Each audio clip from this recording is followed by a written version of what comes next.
नमस्कार, मेरा नाम है यशदीप और आपका क्राइम कहानी चैनल पर एक बार फिर से स्वागत है। आज की कहानी हरियाणा के हिसार जिले की है, जहां साल 2001 में एक बेटी ने अपने पति के साथ मिलकर संपत्ति की लालच में अपने ही परिवार के 8 लोगों की बड़ी क्रूरता से हत्या कर दी।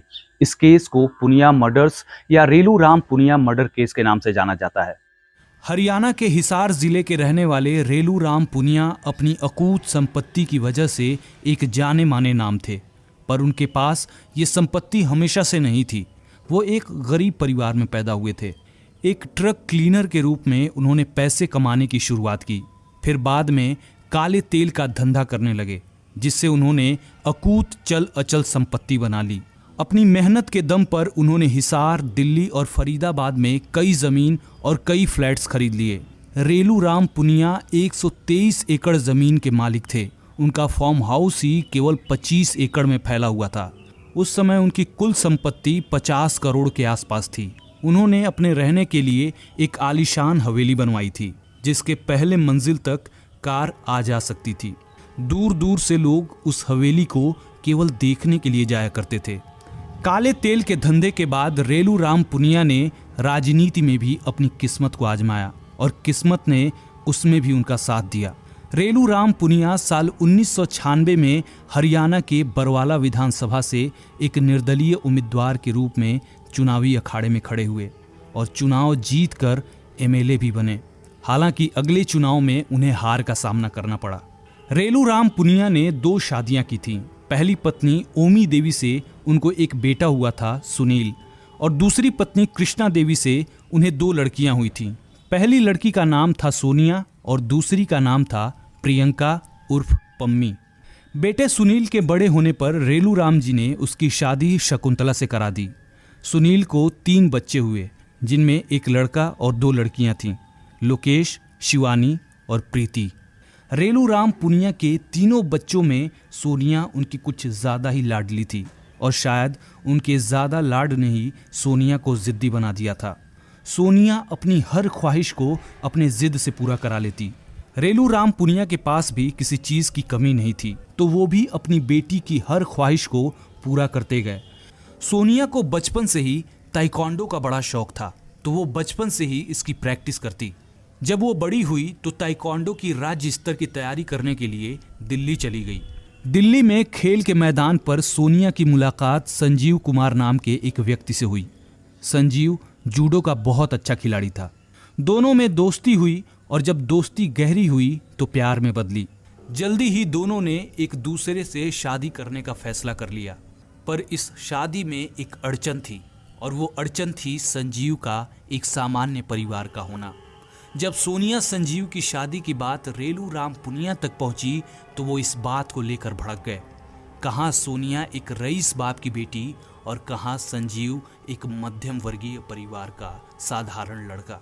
पर इस बार भी बेटी की जिद के आगे बाप की एक ना चली। सोनिया और संजीव की शादी करा दी गई। शादी के बाद भी संजीव की माली हालत खराब ही रही। वो जूडो में भी कोई करियर नहीं बना पाया और उसकी हालत दिन ब दिन और ख़राब होती गई। सोनिया अपने पति संजीव की आर्थिक मदद के लिए अपने रईस पिता रेलू राम पुनिया के पास पहुंची। उसने अपने पिता से फार्म हाउस के पास की 46 एकड़ ज़मीन को बेचकर अपने दामाद की मदद करने को कहा, ताकि वो कोई धंधा कर सके।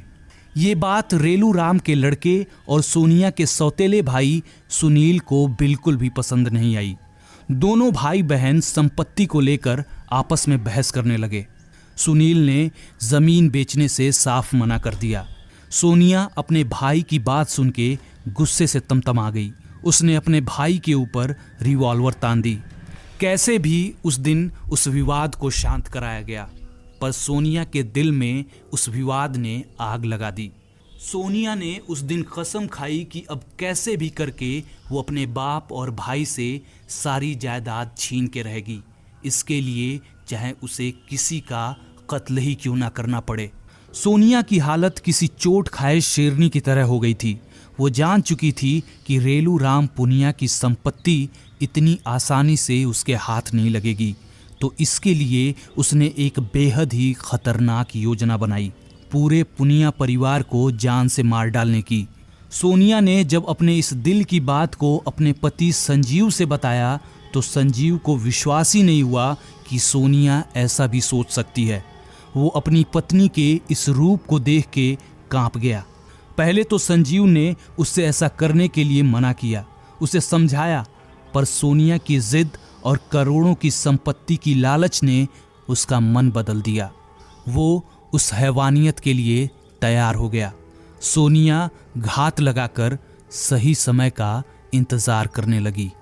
आखिरकार वो दिन आ ही गया जब वो अपने कुकृत्य को सही से अंजाम दे सकते थे। 23 अगस्त 2001 को सोनिया की बहन प्रियंका उर्फ पम्मी का बर्थडे होता था और यही वो दिन होता जब परिवार के सभी लोग एक जगह इकट्ठे होते। सोनिया ने प्रियंका के बर्थडे के बहाने रेलू राम पुनिया के फार्म हाउस पे एक पार्टी रखी, वो भी बिना किसी को बताए। प्रियंका अपने बर्थडे के दिन स्कूल के हॉस्टल में थी तो सोनिया उसके हॉस्टल गई और उसे फार्म हाउस ले आई। पिछले सारे विवादों को भुलाकर उस रात खूब खाना पीना हुआ, तेज आवाज में गाना बजाना हुआ, खूब पटाखे छोड़े गए। ये सब सोनिया के बनाए योजना के तहत ही हो रहा था। जब पूरे परिवार का खाना पीना हो गया तब सोनिया ने बड़े प्यार से परिवार के सभी लोगों को खीर खिलाई, बड़े से लेकर छोटे बच्चे तक को। बेचारे परिवार वालों को क्या पता था कि सोनिया ने उन्हें जो खीर खिलाई थी उसमें उसने अफीम मिला दी थी। खीर खाते ही सबको नींद लगने लगी। सब अपने अपने कमरे में सोने चले गए और बिस्तर पर पड़ते ही बेहोशी की हालत में चले गए। सोनिया इसी पल का तो बेसब्री से इंतजार कर रही थी। उसने संजीव से कहा कि अब सब लोग बेहोश हो चुके हैं, अब अपनी रिवॉल्वर उठाओ और सबको गोली मार दो। तब संजीव ने सोनिया से कहा कि यहाँ पर 8 लोग हैं और रिवॉल्वर में सिर्फ 6 गोलियां हैं, हम 2 लोगों को कैसे मारेंगे। फिर सोनिया गैराज में गई और वहाँ से एक लोहे का रॉड ले आई। उसने रॉड को संजीव को देते हुए कहा कि अब सबको इससे खत्म करो। सोनिया संजीव को सबसे पहले अपने पिता रेलू राम पुनिया के कमरे में ले गई और संजीव से अपने पिता के सिर पर रॉड मारने के लिए कहा। संजीव घबरा गया। उसने सोनिया से कहा कि मेरी हिम्मत नहीं हो रही है, ये मुझसे नहीं हो पाएगा। फिर सोनिया ने उससे कहा कि संजीव, अगर आज हमने ये नहीं किया ना तो फिर ये कभी नहीं हो पाएगा और अगली बारी इनकी होगी। इससे पहले कि ये हमें ख़त्म कर दें, हमें इन्हें ख़त्म कर देना होगा। सोनिया की बात सुनकर संजीव ने वो रॉड उठाई और अपने ससुर के सिर पर जोर जोर से रॉड से 3-4 वार किए। रेलू राम पुनिया के सिर से खून का फव्वारा फट पड़ा, वो तुरंत खत्म हो गए। अब बारी थी माँ कृष्णा की। उनका कमरा ठीक रेलू राम पुनिया के बगल में था। दोनों माँ के कमरे में गए। सोनिया माँ के कमरे में जाते ही उनके मुंह को तकिए से दबा दिया। फिर संजीव ने उनके सिर पर भी रॉड से 2-3 बार मारा, पर रॉड फिसल के कृष्णा देवी के बगल में सो रही 2 साल की बच्ची शिवानी को लग गई। अब चोट लगने से बच्ची के रोने का डर था तो संजीव ने सुनील की बेटी और सोनिया की भतीजी शिवानी को भी रॉड से पीट कर मार दिया। पुनिया परिवार के 3 लोग खत्म हो चुके थे, 5 लोग अभी भी बचे थे। अब बारी थी भाई सुनील की। दोनों उसके कमरे में गए। कमरे में सुनील और शकुंतला बेहोश पड़े थे।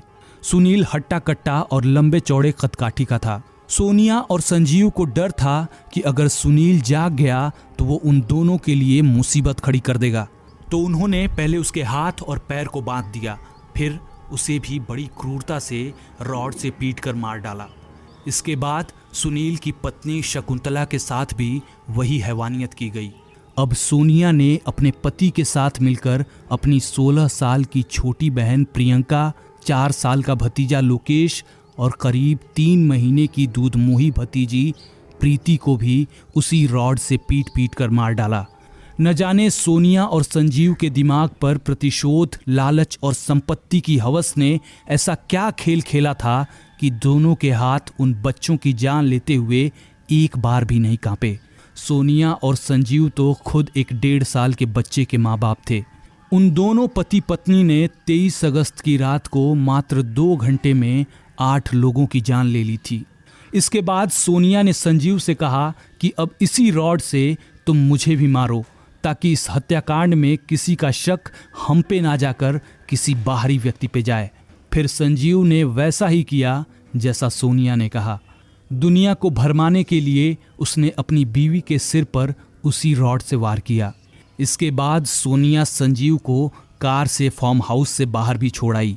फिर वापस आकर एक बार फिर से पटाखे छोड़ने लगी, ताकि लोगों को लगे कि अभी पुनिया फार्म हाउस में जश्न मनाया ही जा रहा है। पटाखों और तेज आवाज में बजते गानों के शोर में पुनिया परिवार की चीखें दब के रह गईं। ये सारा कारनामा उस सोनिया की योजना में पहले से ही शामिल थे। कहा यह भी जाता है कि इस कांड को करने के बाद सोनिया ने एक कीटनाशक दवा पी ली थी। सुबह हुई और करीब 8 बजे के आसपास स्कूल की एक वैन सुनील के बेटे लोकेश को लेने आई। फिर फार्म हाउस के मैनेजर ने एक नौकर को लोकेश को लेने के लिए घर के अंदर भेजा। नौकर जब घर के अंदर गया तो वो वहां का हाल देख के दहशत में आ गया। पूरा घर लाशों और खून से सना पड़ा था। जल्दी जल्दी पुलिस को फार्म हाउस पर बुलाया गया। घर में 9 लाशों को देख के पुलिस की भी हालत खराब हो गई। एक रात में पूरे परिवार का सफाया हो गया था। पुलिस ने हर लाश की जांच की, पर सब मर चुके थे सिवाय एक के, नौटंकीबाज सोनिया के। उसकी सांसें अभी भी चल रही थीं। पुलिस ने जल्दी से उसे हॉस्पिटल भिजवाया। पुलिस हैरान थी कि प्रियंका के बर्थडे वाली रात यानी 23 अगस्त को फार्म हाउस में कोई भी बाहरी आदमी न आया ना ही गया। फिर इतना बड़ा हत्याकांड कैसे हो गया? और जब कातिल ने सबको इतनी सावधानी से मारा कि कोई भी जिंदा ना बच पाए, तो सोनिया कैसे बच गई? पुलिस ने एक चीज ये भी गौर किया कि किसी भी विक्टिम ने अपनी जान बचाने के लिए हाथापाई या किसी भी तरह का प्रतिरोध नहीं किया था, यानी उन्हें बेहोशी की हालत में मारा गया था। पुलिस ने बर्थडे वाली रात को खाने पीने वाली जितनी भी चीजें थीं उन्हें जांच के लिए भेज दिया। पुलिस के पास ढेरों सवाल थे, पर जवाब एक भी नहीं था। इन सारे सवालों का जवाब अब केवल एक ही इंसान दे सकता था, और वो थी सोनिया। इधर खाने की जांच रिपोर्ट भी आ गई, जिसमें ये पता चला कि खीर में अफीम मिलाई गई थी। पुलिस को लग गया कि ये काम तो किसी घर वाले का ही है। पुलिस ने तुरंत सोनिया से सख्ती से पूछताछ करनी शुरू कर दी। जल्दी ही सोनिया पुलिस के सामने टूट गई। उसने पुलिस के सामने अपने सारे राज उगल दिए। उसने पुलिस को बताया कि कैसे संपत्ति के विवाद में 23 अगस्त की रात को वो अपने पति संजीव कुमार के साथ मिलके पूरे परिवार को रॉड से पीट पीट कर मार डाला। पुलिस को सोनिया के पास से एक खत भी मिला, जिसमें ये कहा गया था कि उसने अपने पिता को इसलिए मार दिया क्योंकि वो उससे प्यार नहीं करते थे। इसके बाद संजीव और सोनिया को गिरफ्तार कर लिया गया। हिसार के सेशन कोर्ट में 3 सालों तक इस मामले की सुनवाई होने के बाद 31 मई 2004 को सोनिया और संजीव को फांसी की सजा सुनाई गई। मामला जब हाई कोर्ट में गया तो हाई कोर्ट ने साल 2005 में इन दोनों की फांसी की सजा को उम्र कैद में बदल दिया। लेकिन सुप्रीम कोर्ट ने फरवरी 2007 में फांसी की सजा को सही ठहराते हुए इसे बरकरार रखा। हर जगह से हार जाने के बाद इन्होंने राष्ट्रपति के पास दया याचिका दायर की।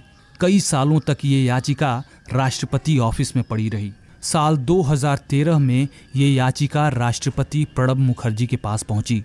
उन्होंने उन दोनों की इस दया याचिका को खारिज कर दिया। अब अपने सामने मौत को खड़ा देख सोनिया और संजीव अपने बेटे की दुहाई देने लगे कि उस छोटे बच्चे का ख्याल कौन रखेगा, वो अपने माँ बाप के बिना रह नहीं पाएगा। सोनिया ने एक इंटरव्यू में कहा कि उन पर रहम किया जाए, उन्हें बहुत बड़ी सज़ा दी गई है। इससे अच्छा होता कि उनके बेटे को भी उनके साथ ही लटका दिया जाता। अब इन दोनों का फांसी पर चढ़ना लगभग तय ही हो गया था कि 21 जनवरी 2014 को सुप्रीम कोर्ट ने एक ऐतिहासिक फैसला दिया। सुप्रीम कोर्ट ने कहा कि जिन फांसी देने वाले मामलों में देरी हुई है उन्हें आजीवन कारावास में बदल दिया जाए। उस समय फांसी के ऐसे 15 मामले थे जिन्हें फांसी की सज़ा से आजीवन कारावास में बदल दिया गया। सोनिया और संजीव की फांसी की सज़ा को भी आजीवन कारावास में बदल दिया गया। तो आज की कहानी यहीं खत्म होती है। अगले वीडियो में एक नई कहानी के साथ जल्दी ही हमारी मुलाकात होगी। तब तक के लिए मुझे आज्ञा दें। मैं हूं यशदीप और आप क्राइम कहानी चैनल देख रहे थे। जय हिंद।